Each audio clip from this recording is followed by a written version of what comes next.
Okay, good morning, everyone. Adam, we are live. All right, thank you, Nick, and thank you everybody for joining us. My name is Adam Zimkowski. I'm a community organizer with Councilmember Sawant. I want to thank you for joining us for this community prep meeting. We're here for a particularly important community prep meeting because the City Council today at 2 p.m. will have two opportunities to stand with tenants, stand with renters, stand with women and Black and brown community members who are disproportionately impacted by evictions. They have the opportunity to pass right to council legislation and to pass a resolution which will extend the eviction moratorium, or calling on the mayor and Governor Inslee to extend the eviction moratorium through the year to the end of 2021. So I want to thank everybody on behalf of Councilmember Sawant for joining us. We're going to go into a lot of the political context and some of the most impactful arguments we can make to council members about why these two pieces of critical renter rights organization, why they should vote yes. We're going to also talk about some of the potential arguments that council members might make to try and delay or add loopholes, water down, or otherwise undermine these critical pieces of legislation.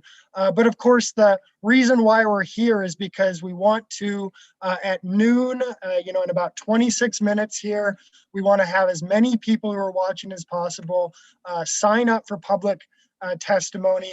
And then at 2 p.m. when the meeting starts, we want as many people as possible to make this case, give the community's view on why this renters' rights legislation, right to counsel, and the extension of the eviction moratorium are so fundamental. So to that end, probably a lot of the people watching have already done this many times, but hopefully there's new people.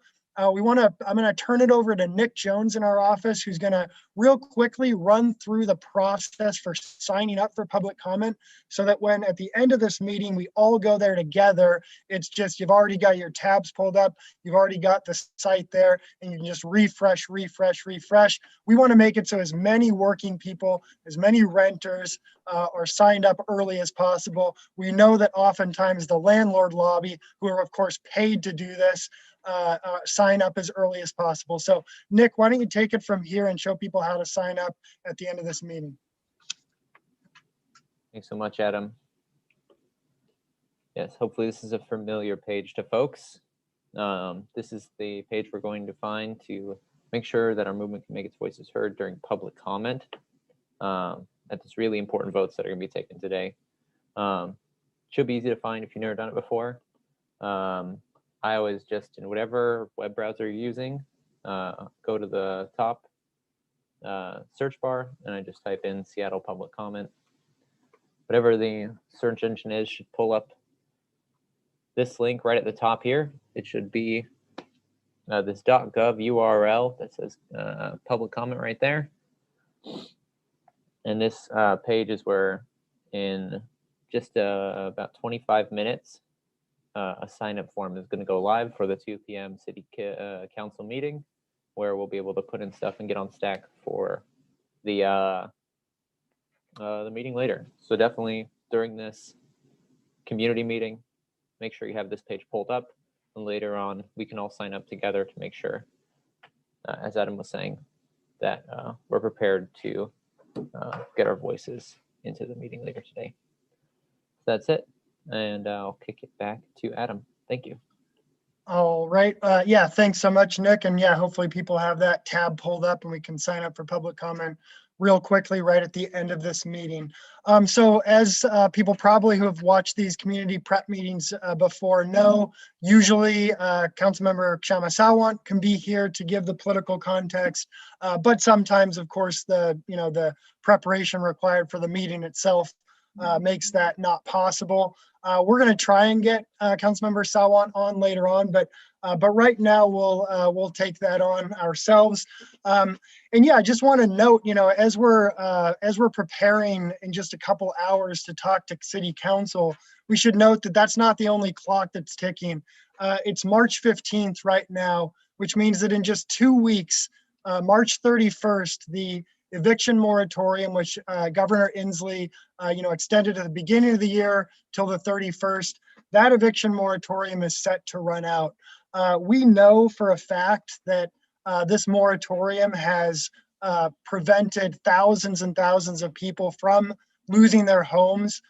We also know that statistically, when people do get evicted from their homes, they end up homeless. So this eviction moratorium has literally saved thousands of families from homelessness. And the prospect that it could be ended in just 2 weeks is something that thousands and thousands of renters are experiencing deep anxiety about. Up until now, Governor Inslee and Mayor Durkan have refused the calls of literally thousands of community members, dozens of organizations, and experts all across the board to extend this eviction moratorium. At the same time, we see as this eviction moratorium, as the prospect of mass evictions out of this COVID-19 pandemic becomes a real possibility, we see the need for renters to have the right to counsel be even greater and greater. This morning, in fact, we already had a press conference wherein several experts, advocates, organizers talked of the need for both of these legislation to be passed. We heard from Edmund Witter at the Housing Justice Project go over just how many renters could be prevented from eviction if this right to counsel legislation is passed. Also, the amazing data that already exists that shows how critical it is and how important it is when renters are actually represented. Right now, 90% of landlords are represented when they go into eviction court, but only 10% of renters are represented by attorneys. And that, of course, has to change. We also heard from national expert John Pollock from the National Coalition for a Civil Right to Counsel, talking about where right to counsel has been passed in other cities in the country, in New York City, in Massachusetts, in Boston. It has had tremendously positive impacts. So we heard from him. We heard from Julissa Sanchez from the Tenants Union of Washington State, from Sharon Crowley, from UAW 4121. We heard from Jacob Shear, a real change organizer, about the impact and how eviction defense and right to counsel can prevent so many people from becoming homeless. And really what we heard this morning at the press conference was just a resounding voice from the community that's calling for the city council to stand with renters, to strike two blows against the racist and sexist eviction law that we currently have and protect renters. One of the really cool things that came out a lot during the press conference was a letter actually that 47 organizations representing broad swaths of the Seattle community, from labor organizations to environmental NGOs to organizations representing Black and Brown community members. 47 organizations sent a letter to the city council urging the mayor and Governor Inslee to extend this eviction moratorium. I want to have Sasha Sommer in our office, who's a community organizer in our office, just summarize or talk about, and maybe even if we can share the screen, show that letter to just give a sense of just how broad this demand for the eviction moratorium extension is. And then of course, by extension, how broad the demand for the right to counsel is. So Sasha, if you could take it from here for a moment. Yeah, thanks, Adam. Happy to take it from here. And I'm going to share the screen with the letter so folks can see it. First, before going into the text of the letter, just to give a sense of all the different communities that are advocating for this. We've got several different unions in here. We've got environmental organizations, immigrant rights organizations, housing justice organizations, local Democrats, LGBTQ groups, and the list just goes on and on. This is just such a massive crisis, and this is a really obvious and necessary way to protect tens of thousands of people. To get into the letter itself just a little bit, Seattle has been going through a housing crisis for decades. And of course, the COVID-19 pandemic has just made it worse by massive proportions. The letter points out how the eviction crisis particularly impacts Black, Indigenous, people of color communities, as well as women. Something we might hear from, whoa, what's going on? Okay, it came back. From council members is that, oh, maybe it's not necessary to do this because the vaccines are coming out and so people will be able to get back to their lives soon. But this letter points out that, yeah, the vaccine progress has been slow and unpredictable. Even in the best case of scenario, we're still going to be dealing with these issues at least through fall, the rest of the year, not to mention the economic impact that people have been facing is not just going to go away the moment that the vaccine really comes out. It also talks about the impact on small businesses and nonprofits. Yeah, you're welcome to pause the video if you want to read it for yourself, but I don't want to go into too much detail since we have limited time here. Yeah, I'll pass it back over to Adam. All right, thank you so much, Sasha. And it really is incredible when you see so many organizations coming together to make that demand. And then nonetheless, we're still seeing, the city council, the mayor has not yet taken action. The governor has not yet taken action. And of course, we need to be prepared for arguments from the city council that could undermine both the extension of the eviction moratorium and the right to counsel.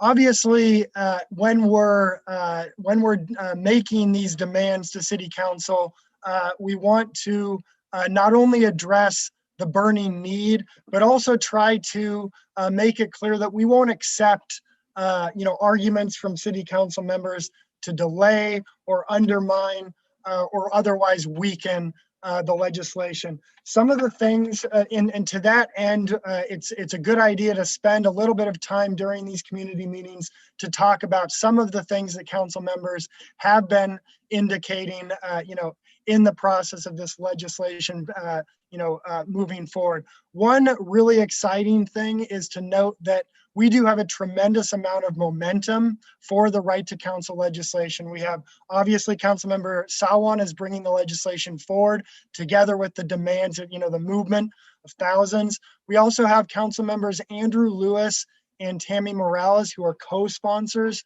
of this legislation. So it's got a lot of momentum, and it passed out of committee 3-1.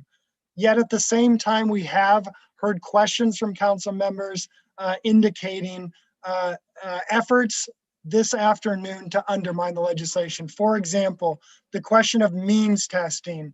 The idea, of course, no council member will come out and just say they don't want renters to have right to an attorney, but they'll ask questions about how efficient it is, how cost effective, how do we prevent people from taking advantage of the system? In other words, there's a real threat that they're going to add an amendment that will insert a means testing device. And it's not an idle threat. It's important to note, and it's really exciting also, that at the Washington state level, in the State House, representatives are going to be discussing right to counsel legislation this week, actually. That legislation does have means testing, which is substantially worse than the legislation that we're advocating and that will be voted on here in just a couple of hours, which does not have means testing. What does means testing mean statistically? It means that low income and middle income renters who need assistance are excluded from receiving it, especially when we're talking about something like eviction, which is almost inherently for people who are in what we might consider a crisis situation on the verge of losing their home. But even for other things like food stamps and other assistance, we've seen means testing time and time again not do anything to increase efficiency or cost, but actually just exclude people who otherwise should receive these services from actually getting the services. So we want our movement and people giving public comment to say no loopholes, no means testing. We're also hearing arguments that potentially they could try to add a sunset clause saying that, oh, during this particular period of crisis, maybe it's necessary, but let's see after a year if it's still necessary. Again, we're talking about low income and middle income people 95% of the time, where the data exists in other cities. It's low income and middle income people facing eviction.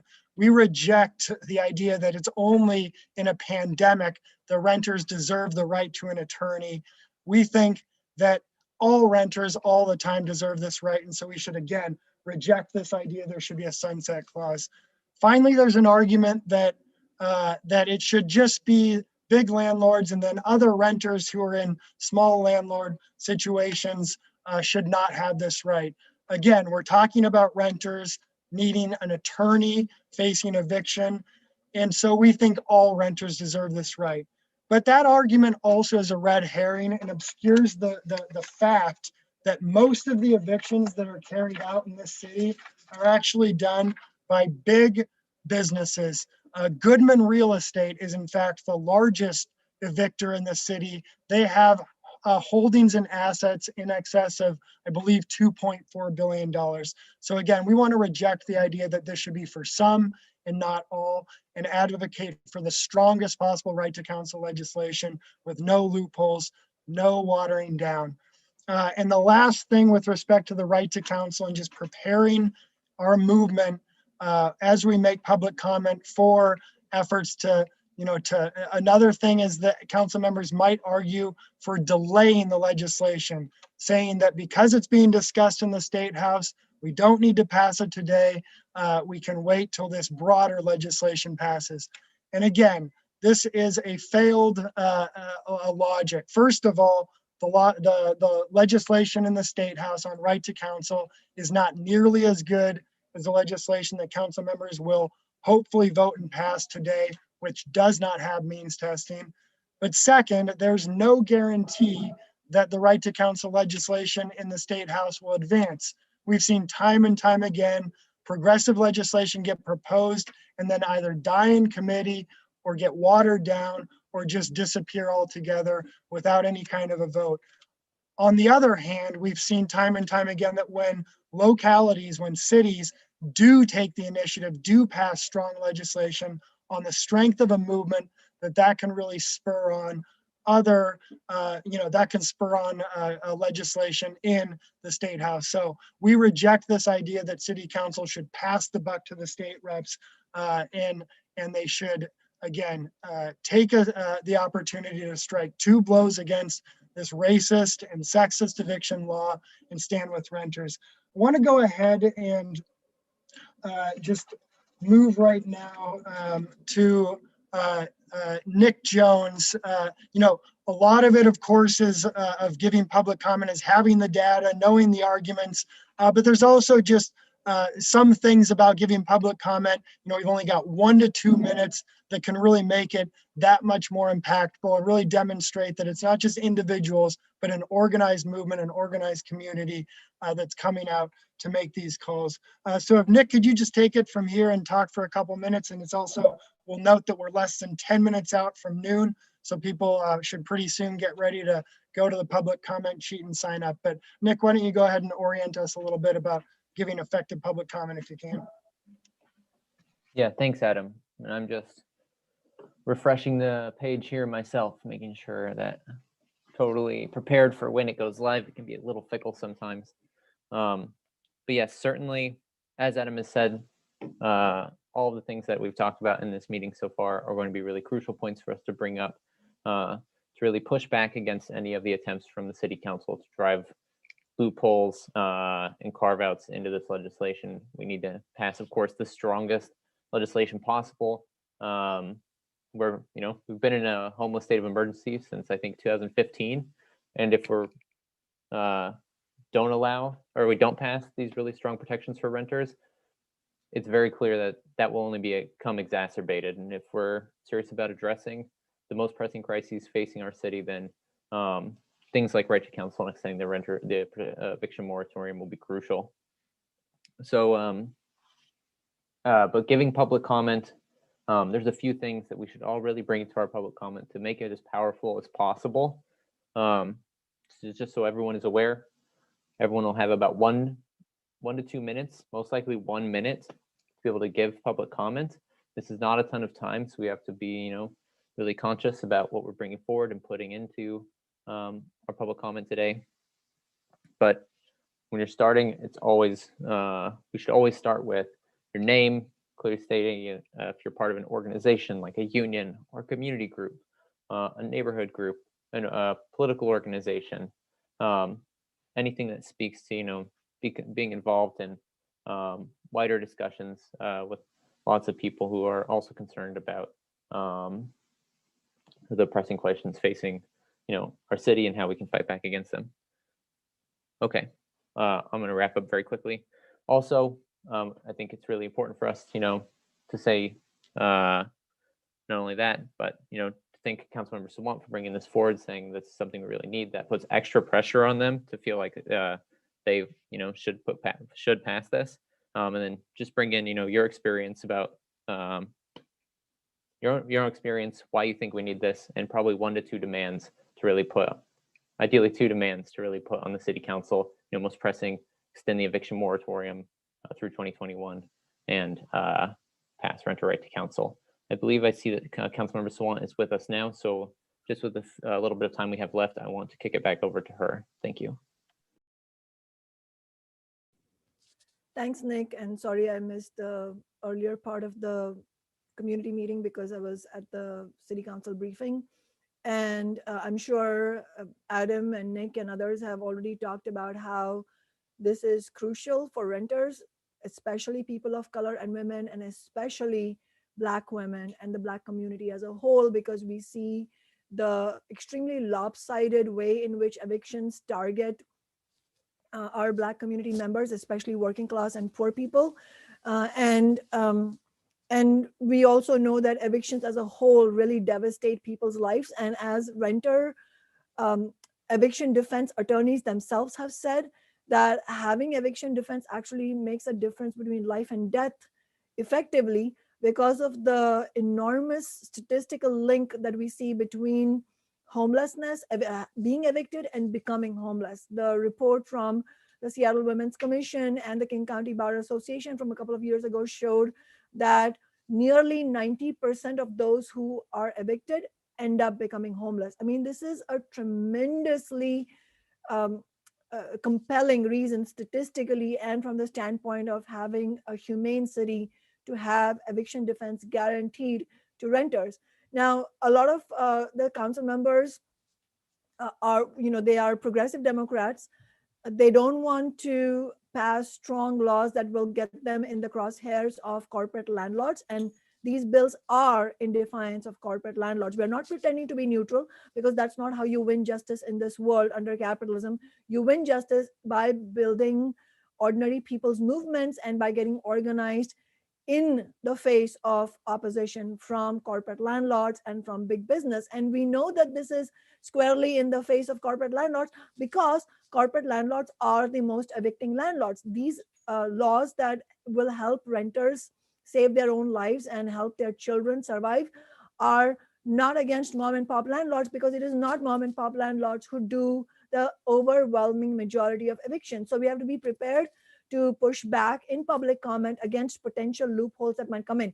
Now, the way the Democratic Party operates is that they don't tell us their amendments in advance. So don't be surprised if you see something that we don't have in our hands already. But what are the loopholes they could bring up? A very common loophole that Democrats have brought in other cities is what's called means testing, meaning forcing the people who are facing eviction. Imagine having an eviction notice in your hand from your landlord, and then you having to not only face already daunting labyrinthine process in the court, because that is so scary. I am a city council member. I am scared of going to the court because I know that the whole system is up against me. I don't know how to navigate because I'm not an attorney. So imagine how scared people are when they receive the eviction notice, because you receive an eviction notice when you are out of options, when you are completely bereft of any help. You're not able to pay your rent because you lost your job, or you had a medical emergency, or you faced a road accident. Something bad happened and you are simply not able to pay your rent, and your children are starving. This is not melodrama or hyperbole. This is actually what happens when people face evictions. And so to force people to prove that they are poor and deserve eviction defense is what means testing is. But imagine how absurd and unjust that is. You are down, you're completely down in life, and that's why you received an eviction notice. Imagine having to prove that you are down in life. Why should you have to prove? It's not wealthy people or even well-off people who face evictions, because well-off people have options.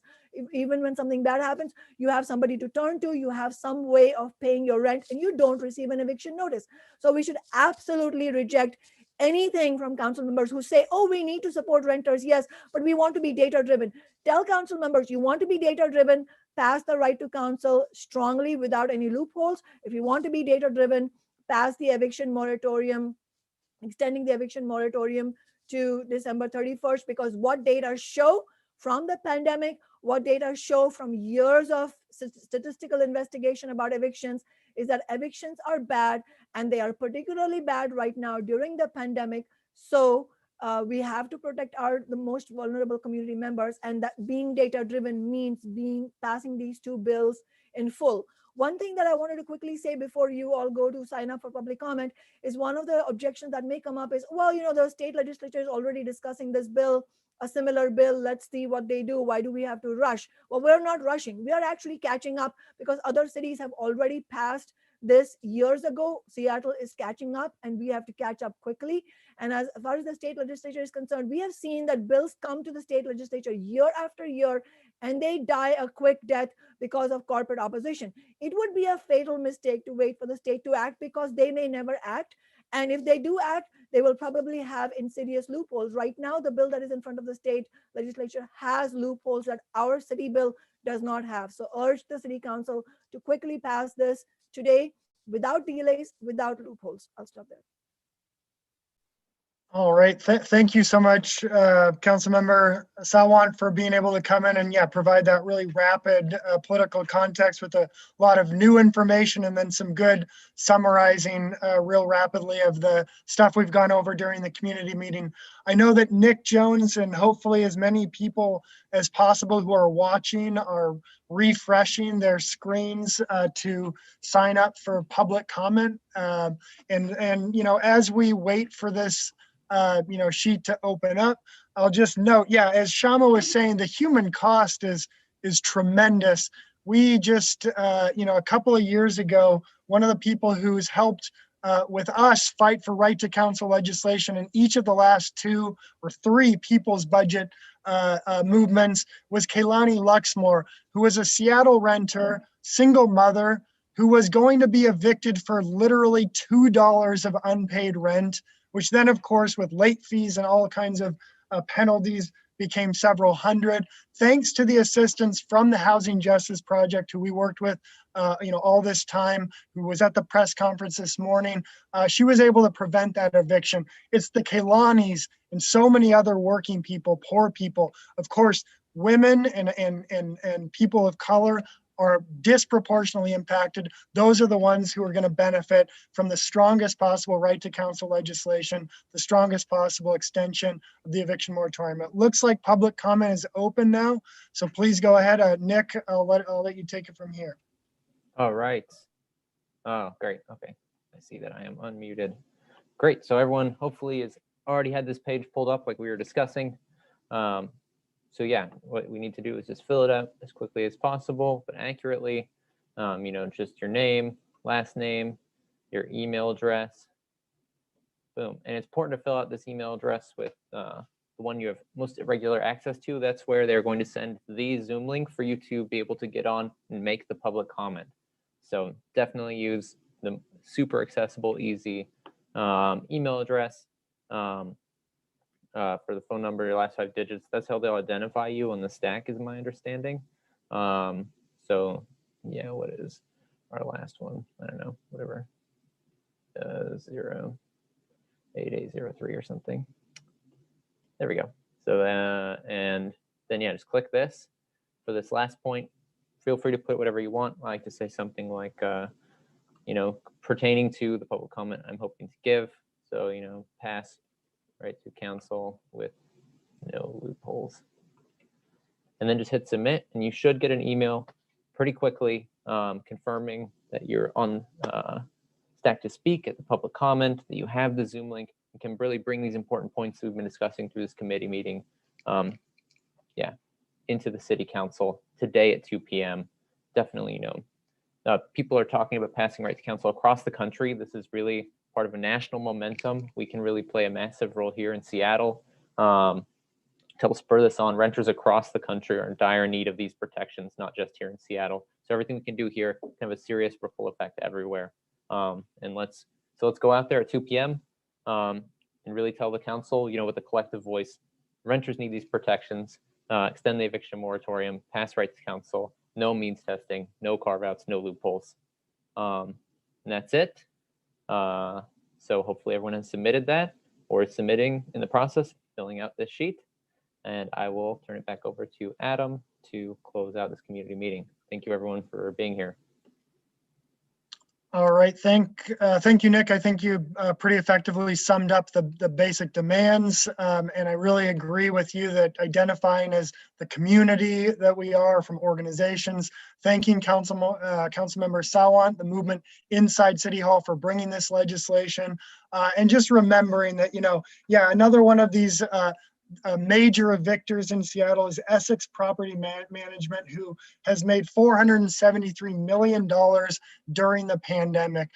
Those are the people who this right to council legislation and eviction moratorium extension will negatively impact. It's the working people of Seattle, especially communities of color, who will be positively impacted. And then lastly, just the positive financial benefit to the city, the millions and millions of dollars in cost savings from dealing with the housing crisis, the homelessness crisis, aside from the crushing human impacts.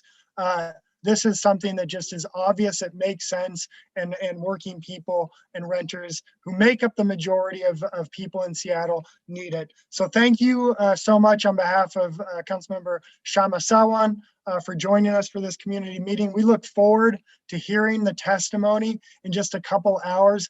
It can be the difference between a strong legislation passing or a watered down legislation passing. It can be the difference between no legislation or strong protections for renters. So thank you again for joining us in solidarity.